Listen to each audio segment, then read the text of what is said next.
Akkam jirtan kabajamtoota fi jaalatamtoota maatiiwwan chaanaalii Birraa Inspire. Arras viidiyoo barumsa fi hubannoo guddaa irraa argachuu dandeessan tokko isiniif qabadhee dhufeetiin jira. Hanga dhuma viidiyoo kanatti na waliin tura. Kanneen haaraa taatan subscribe godhuudhaan maatii keenyatti dabalamaa. Maatiiwwan chaanaalichaa ammoo akkuma yeroo kaanitti laayikii godhuu hin dagatina. Yaadni keessan humna guddaa naaf ta'a waan ta'eef koomentii irratti naaf barreessaa. Abdiin kutatee na jabaata jaranaa.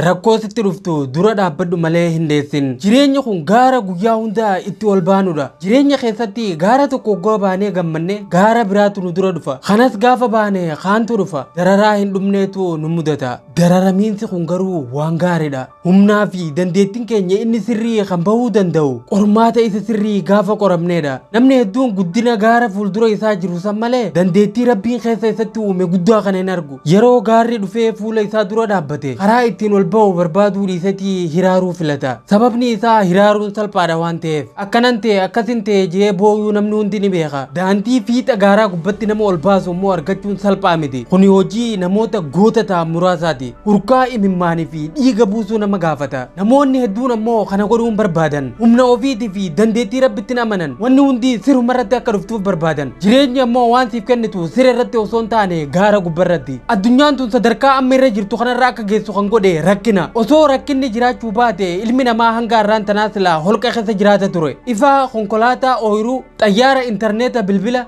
akkasuma kompiitaraa fi manni faan kan dhalachuu danda'an sababa rakkinaatiin. Ilmi namaa rakkina isaa mo'achuuf osoo qabsaa'uutii addunyaa bareedduu tana uume. Duuba rakkoon tan dheessan immoo tan dura dhaabbatanii waliin falmanii jettan obboleeyyan. Gaarri fuuldura kee dhaabbachaa jiru ka maaliiti? Hanqina maallaqaati moo hojii dhabdummaadha? Bultii si diigame moo baqattummaatu si jibbisiise? Dhukkubaatu si rakkisaa jira moo rakkoo ifitti amantamummaa dhabuutiin rakkachaa jirta? Maal mee rakkoon ta'e? Rakkoo ta'e tana hoo akkamitti ilaalta? Gaara fuuldura kee jiru kana akkamitti hubatta? Akka kennaa si guddisuuf dhufee tokkotti ilaalta moo akka qormaata si dhaabuuf dhufee tokkotti hubatta? Kuni filannoo keeti. Namni hedduun rakkoo isaa akka diina isatti ilaala. Rakkoo ta'e akka fira keetitti yoo ilaalte immoo ati dhugumatti goota namaati. Rakkoo sammu'achuuf osoo boochuu, osoo namaan mari'attu, ogummaa garagaraa osoo barattu, osoo daldaltu, maallaqa osoo qusattu, osoo rabbii kee kadhattu, guutumaan guututti jijjiiramtee nama biraa ka ajaa'ibaa tokko taata. Namoonni hedduun jala kanaa osoo hiraaranii ati gaara gubbatti ol baatee gallaalta. Jireenyi kun bu'aa ida'ama waa lamaati. Argataa fi dhaba, dhalachuu fi du'uu, gammachuu fi gadda, boo'ichaa fi qofla lamaanuu qaama jireenyaa lafa kanaati. Yeroo takka takka akka nama salloo taphatutti gamanaa fi gamasis geessitee nu deebifti. Guyyaan tokko sa'a 24 qaba.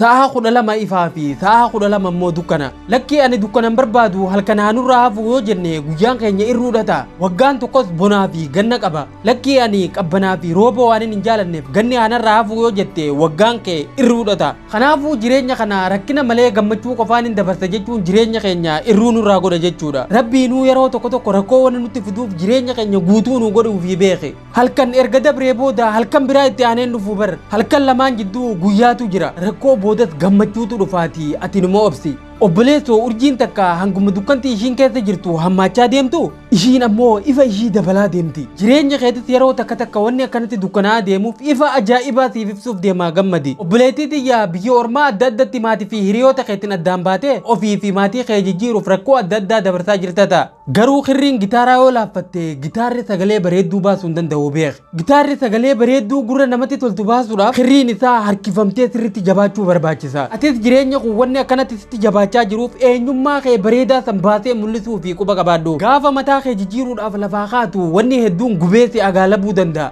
Garuu wanni tokko wanni yaadachuu qabdu libaananni foolee bareedaa qabu tokko akka sirriitti urgaa'uuf jalqaba ibidda keessa seenee gubachuu qabaa bar. Atis wanni jireenya kun garaacha keessi gubaa jiruuf eenyummaa kee bareedaa san baasee mul'isuu fi hedduu yaadda'in. Ati bar uumaa ajaa'ibaati. Gabbayii aduu tana laalimee hin bareeddu. Urjiilee fi ji'a gaara fi laga akka itti bareedan agarte isaan hundi garuu ni dabran. Ati garuu lafa tanarraa yoo dabartellee jireenya biraa akka jiraattuuf rabbiin carraasiif kennee jira. Rabbiin uumama kana hunda jecha isaati yeroo uumu ati ammoo harka isaatiin biyyarraa tottolchee si uume. Ilmi namaa uumama hundarra ni caala jaamee kitaabota amantii hunda keessatti kan barreeffame sun sii bar. Akka tasaa irra hojii dhabdee yookaan jaalallee dhabdee hiraaraa jirta ta'a. Akka tasaa maatii keetii fi saba keetiif humaa godhuu dadhabdee abdii ofirraa dhabde ta'a. Waan gootu tokkollee dhabdee du'a hawwuu dandeessa ta'a. Garuu abshir rabbiin waan sin jalqabe hanga xumurutti lafa tanarraa gonkumaa hin deemtu. Shayitaanni jireenya fuuldurarraa abdiin tokkollee hin hafneef.